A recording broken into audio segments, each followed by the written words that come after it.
నా పేరు రామ్, నేను ఒక సాఫ్ట్వేర్ ఎంప్లాయీ. సుధను పెళ్లి చేసుకోగానే మనం ప్రేమించుకునేటప్పుడే తను నాకు సైట్ కొడుతుండేవాడు. అదే నన్ను గాన పెళ్లి చేసుకుంటే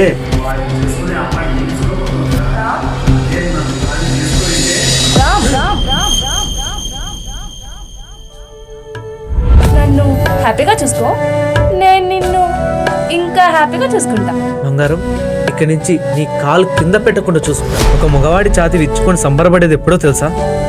ఒక ఛాతి వైపు తన పెళ్ళం, ఇంకో ఛాతి వైపు తన బిడ్డ. నేను చెప్పిన పిల్లని పెళ్లి చేసుకుంటే ఈ పాటికి నేను ఇద్దరు పిల్లలతో ఆడుకుంటూ ఉండేదాన్ని. అదే నన్ను గాన పెళ్లి చేసుకుంటే ఈ పాటికి గంపెడు మంది పిల్లలు ఉండేవారు. ఇంకా లేట్ అయితే కడుపులో కాయలు కాదు కదా.